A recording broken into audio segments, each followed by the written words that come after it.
जसोदा जिसे रुकामिन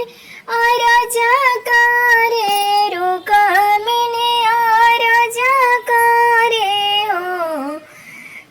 सासु हम भूख भी भादो छठिया त जमुना नहाए चल बहो ए सासु हमहु भूख भी भादो छठिया त संगे जमुना नहाए जाइबे हो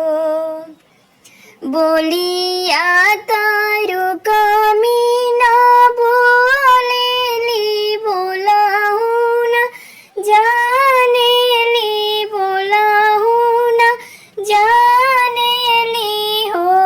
रुकमिन तू ताऊ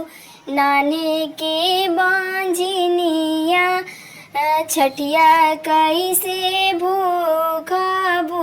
जमुना कैसे नहाई बोनु हो ए रुकमिन तू ताऊ नाने के बांझिनिया त छठिया कैसे भूखबू जमुना कैसे नहाई बूत छठिया कैसे पूजन करबू हो जसोदा के सुनी के बचनिया त रुकमिन के नैना ढारे रुकमिन के लोरा चुवे हो आहे चली भैली सुरुज मनावे त जमुना के तीरे नु हो आहे चली भैली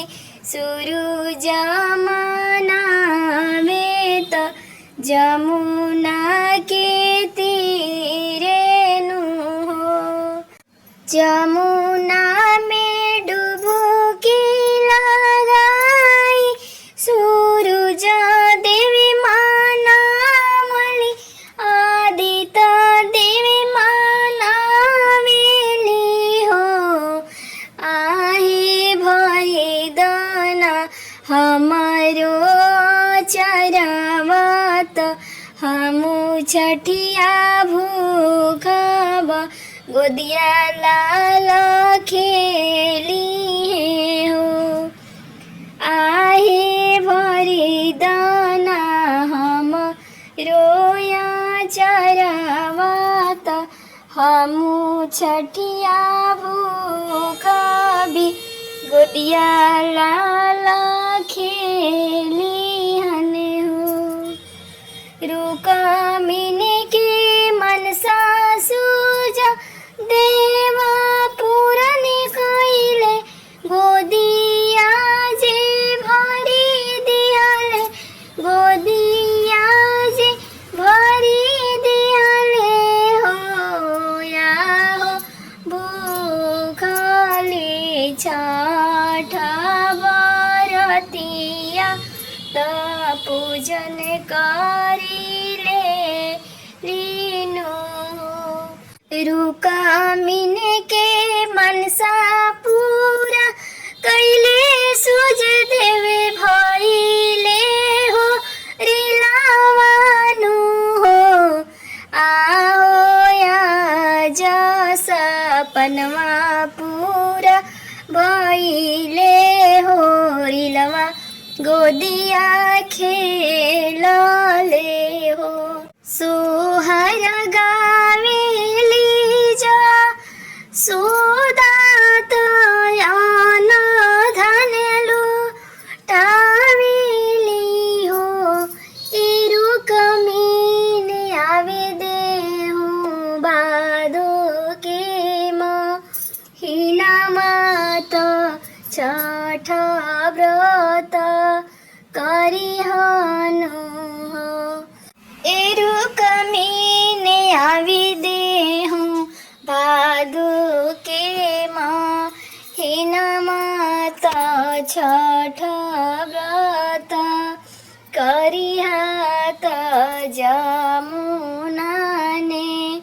हैहानु हो उतरल माससा वनमा तो भाद के छठी आई गईले भाद के छठी आई गईले हो ये सासू भूखे दाना छठी के रतिया जमुना माना हाई बहो ए सासू भूखे दाना छठ के रतिया जमुना माना हाई बहो कुसवा के करेली जन्म दही महुआ चढ़ावेली दही महुआ चढ़ावेली हो सासू तीनों चाउरे भोगावाला गावेली छठी माई के पूजली छठी माई के पूजली हो हाथ जोड़ी रोक मिनिया राजा करे रोक मिनिया राजा करे हो ए छठी माई दीनाया सीसा मोरो लालना के जुगे जुगे जिया जुगे जुगे जिया हो ए छठी माई दीनाया सीसा मोरे लाल के जुगे जुगे जिया बाढ़े बाढ़े बड़ा हो प्लीज़ आप लोग सपोर्ट बनाए रखें। मेरी तबीयत ख़राब है, गला ख़राब है, अगर कुछ गलत होगा तो माफ़ कीजिएगा। मेरी तबीयत बहुत ही ज़्यादा ख़राब है।